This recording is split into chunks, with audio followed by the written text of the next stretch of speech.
नमस्कार विद्यार्थियों, आज हम 9वीं कक्षा हिंदी इस विषय का पुनरावर्तन करेंगे। अब तक हमने जितना भी पाठ या कविताएं पढ़ी है उसका हम एक बार पुनः निरीक्षण करेंगे। सबसे पहले हम देखेंगे किताबें।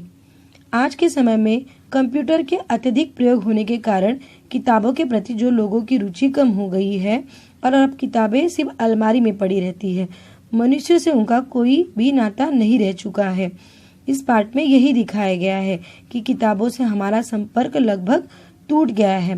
किताबों से एक प्रकार हमें जो संस्कार ज्ञान मिलता था, आज वह कहीं गुम होता हुआ दिखाई दे रहा है और हमें इन किताबों के प्रति अरुचि उत्पन्न होती जा रही है।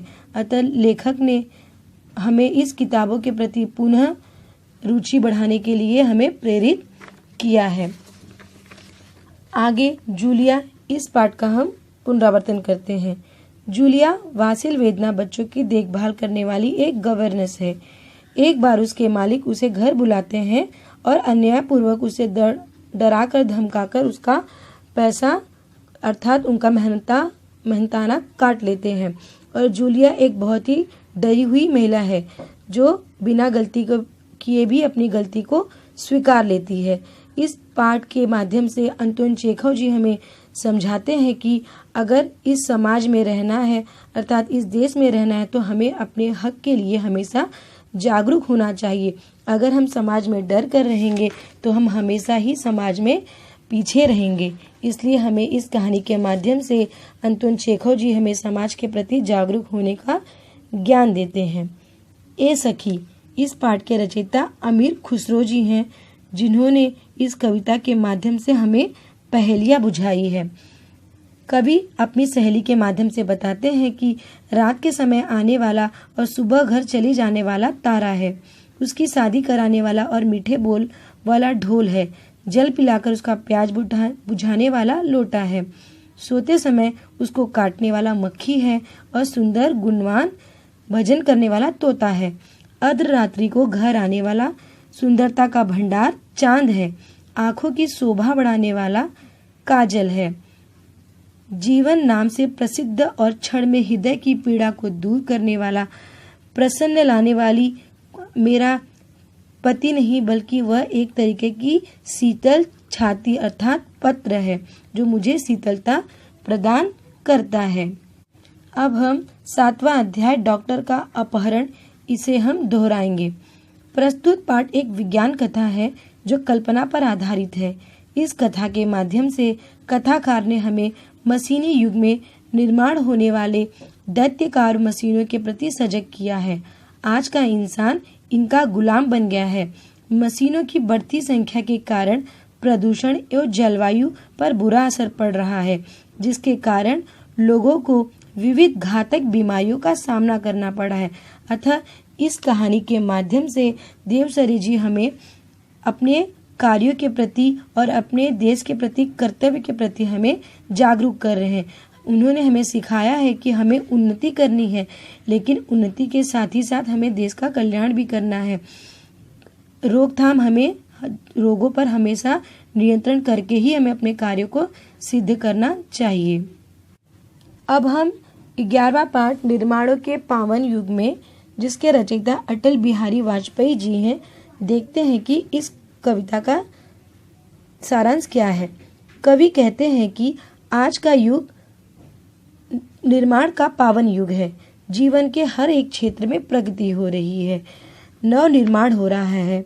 ऐसे में क्या एक व्यक्ति विकास हो रहा है कि संपूर्ण विश्व का विकास हो रहा है?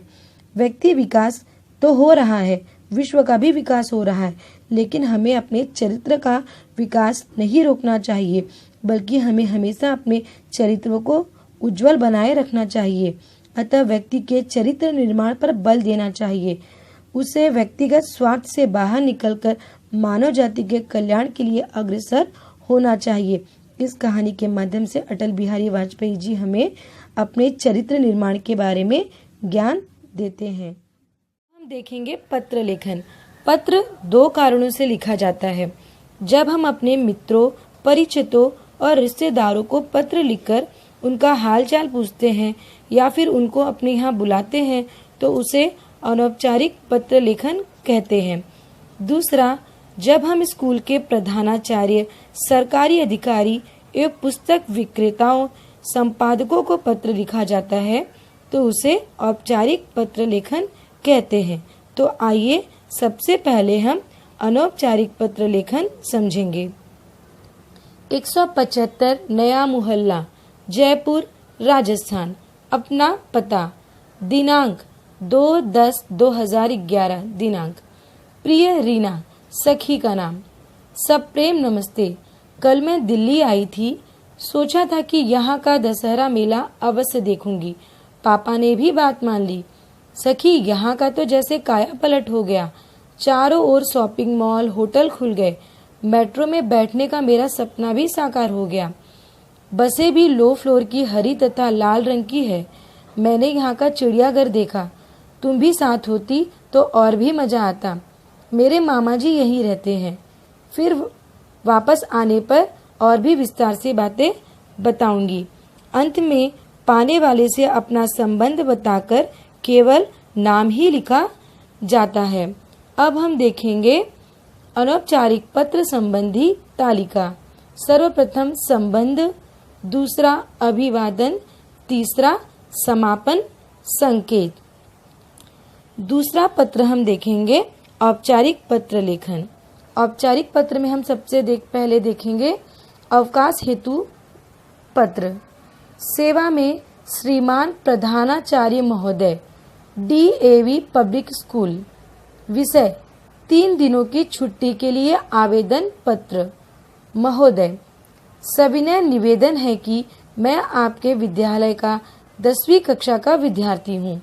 मैं पिछले 3 दिनों से ज्वर से पीड़ित था, इसलिए मैं 20/1/2018 से 22/1/2018 तक विद्यालय में उपस्थित नहीं हो सका।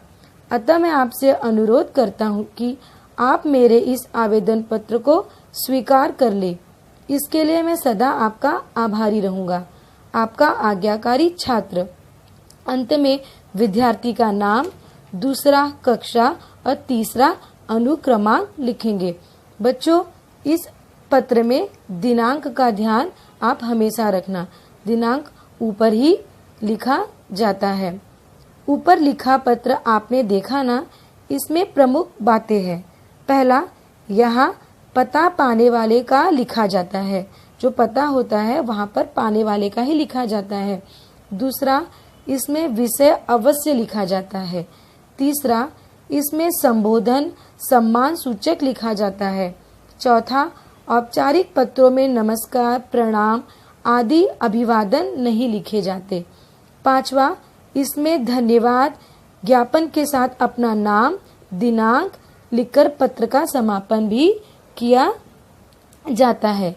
आशा करती हूँ कि बच्चों आपको यह पत्र और उपरयुक्त जो भी मैंने आपको बातें समझाई वह समझ में आई होगी। अब इससे संबंधित कुछ प्रश्नों को हम सुलझाने की कोशिश करेंगे। धन्यवाद।